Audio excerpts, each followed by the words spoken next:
এই যে সকালের ভাত হয়েছে একবার, এই যে এই যে ভাতটা সকালে একবার হলো, এই যে দুপুরবেলার জন্য ডাল, আর সকালে খাওয়া হলো টমেটোর ডাল। হ্যাঁ, টমেটোর ডালটা, এই যে টমেটোর ডাল।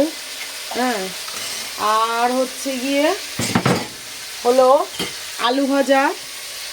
হ্যাঁ, আর হলো ডিম সিদ্ধটা খাওয়া হয়ে গেছে। মানে রেগুলার রুটিনে আমি ডাল, ডিম সিদ্ধ, শাক সকালবেলা এগুলো রাখি। হ্যাঁ, তার সাথে একটা জাস্ট কিছু ভাতে হলো বা ভাজা হলো, এটা সকালের পর্ব গেল। আর দুপুরে আর রাতের ভাতটা একবারে করি, যেহেতু রাত্রে আর ভালো লাগে না। আমাদের নার্সারি আছে, নার্সারি 1 মাইল হেঁটে আমি ওখানে যাব, সেটাও আপনাদের সেই ভিডিওটাও দেখাবো। হ্যাঁ, মানে 20 মিনিটের রাস্তায় হেঁটে আমি যাই রোদে, তাও সারাদিন পরে শেষে শুনতে হয় যে সংসারের জন্য কিছুই করি না। এটাই হচ্ছে ব্যাপার, এটাই হলো মেয়েদের জীবন।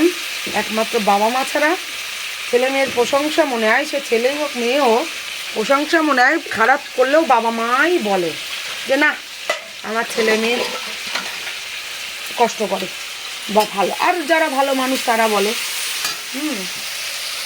এক জায়গার থেকে অন্য জায়গায় এসে সবার মন জুগিয়ে চালা সবাই পারে না।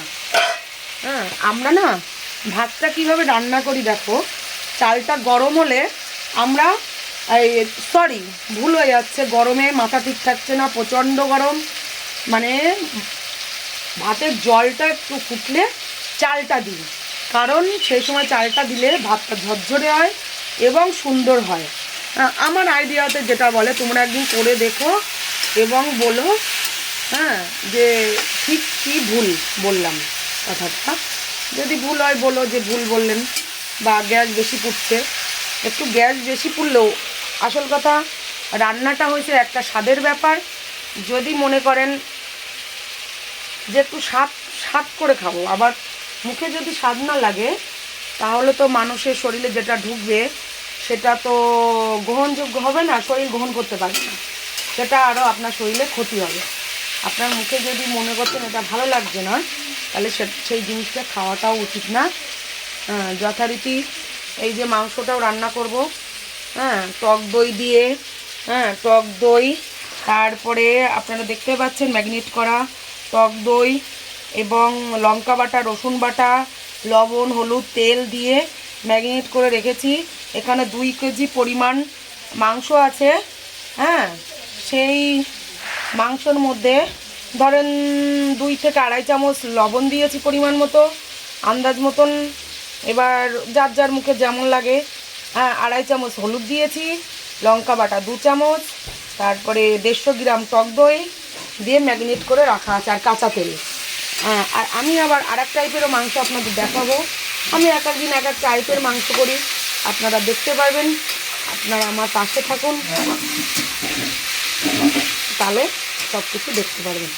যা করে ছাড়বো, এতদিন না ছেড়েই ভুল করেছি যে মানুষ, আমি যেটা জানি সেটা যদি মানুষের সামনে প্রকাশ না করি, হ্যাঁ, সে জীবনটাই ব্যর্থ। যদি আমি সব কিছু মনে মনে রাখলাম, নিজের মধ্যে রাখলাম, যদি মানুষ যদি জানতে না পারলো, বুঝতে না পারলো, মানুষকে বোঝাতে না পারলাম, তাহলে সেই জানাটার কোনো মানেই হয় না।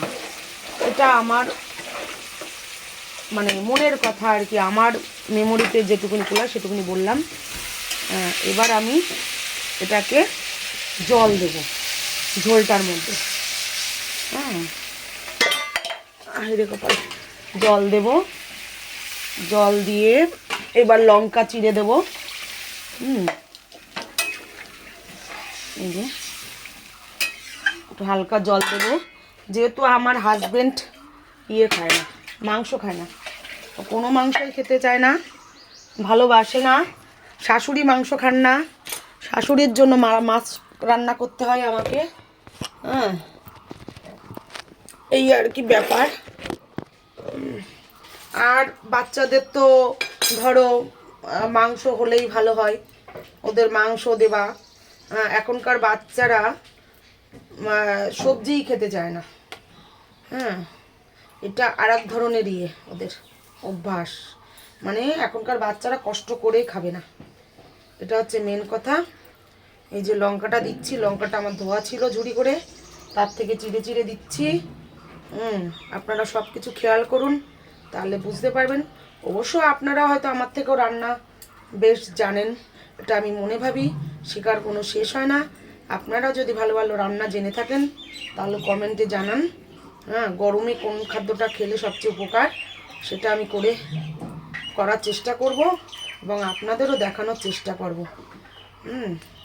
এবার এটা ঝোলটা গরম হলে, ফুটে উঠলে আর কি, তখন আমি মাছটা দিয়ে আমি বেশ খানিকক্ষণ ধরে মাছটা দিয়ে ঝোলটাকে ফুটাই, যার জন্য স্বাদটা ঝোলের ভালো আসে, আমার কাছে এটা মনে হয়।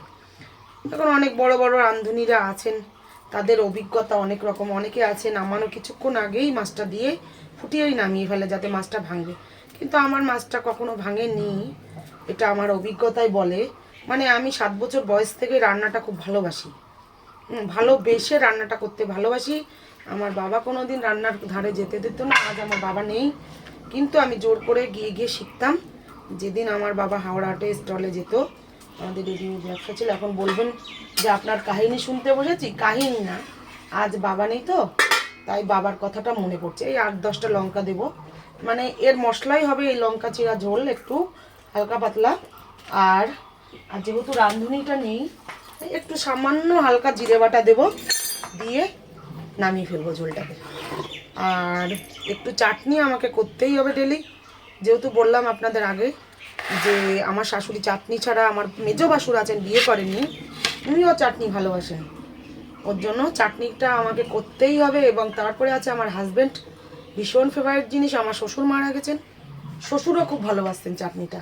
তাহলে এই ঘরের সবার কথা মাথায় রাখতে রাখতে মেয়েদের জীবনটাই শেষ। তারপরেও মেয়েরা শোনে, সংসারের জন্য তারা কিছুই করে না। তাহলে আপনারা কমেন্টসে জানান যে সংসারে শুধু ছেলেদের দরকার না মেয়েদের দরকার। আমি তো মনে করি উভয়ের দরকার, উভয়কে উভয় না হলে কেউ কোনো দিন চলতে পারে না। একটা সংসারে যেমন ছেলেদের দরকার, একটা সংসারে তেমন মেয়েদেরও দরকার, প্রত্যেকের দরকার। শ্বশুর শাশুড়ি প্রত্যেকেরই দরকার। শ্বশুরের ভালোবাসা কেমন, শাশুড়ির ভালোবাসা কেমন, ভাসুরের ভালোবাসা কেমন। আমার একটা দেওর নেই, সেটা আমার আফসোস। শ্বশুর ভাসুর ননদ সব আছে, সবাই আছে, শুধু দেওর নেই। এটা বুঝতে পারলাম। আশেপাশে পিসি শাশুড়ির দেওরটাও আছে, কিন্তু নিজের দেওরের ভালোবাসাটা কেমন হয়, একটু বৌদি বৌদি করে ডাকবে, এটা বুঝতে পারলাম না। যখন কেউ আমাকে বৌদি ডাকে আমার ভীষণ ভালো লাগে, মন থেকে ভাবি হয়তো ও আমাকে মন থেকে ডাকছে, কেন জানি না। আমি সব কিছুতে ভালোটাই আগে খুঁজি, জানি না কেন।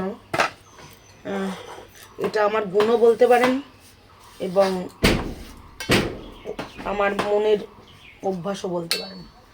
যাই হোক, এবার এরপরে মাংস রান্নাটা করব।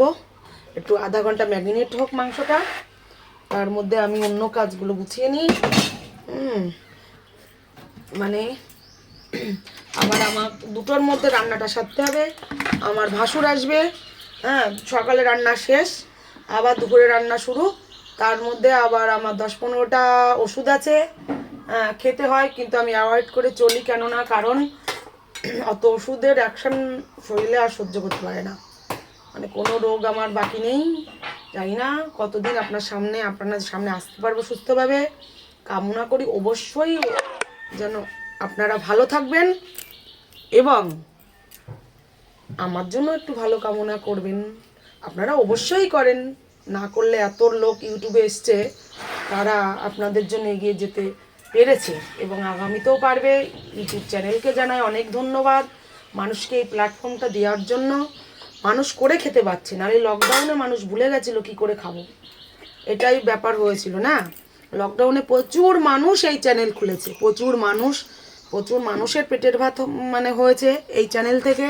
যে যাই করুক তার সেটা একটা ট্যালেন্ট, যে যেটুকুনেই পারে, যেটুকুনেই করে না কেন, কেউ কারো ট্যালেন্টটাকে কেউ কোনো দিন নিতে পারবে না।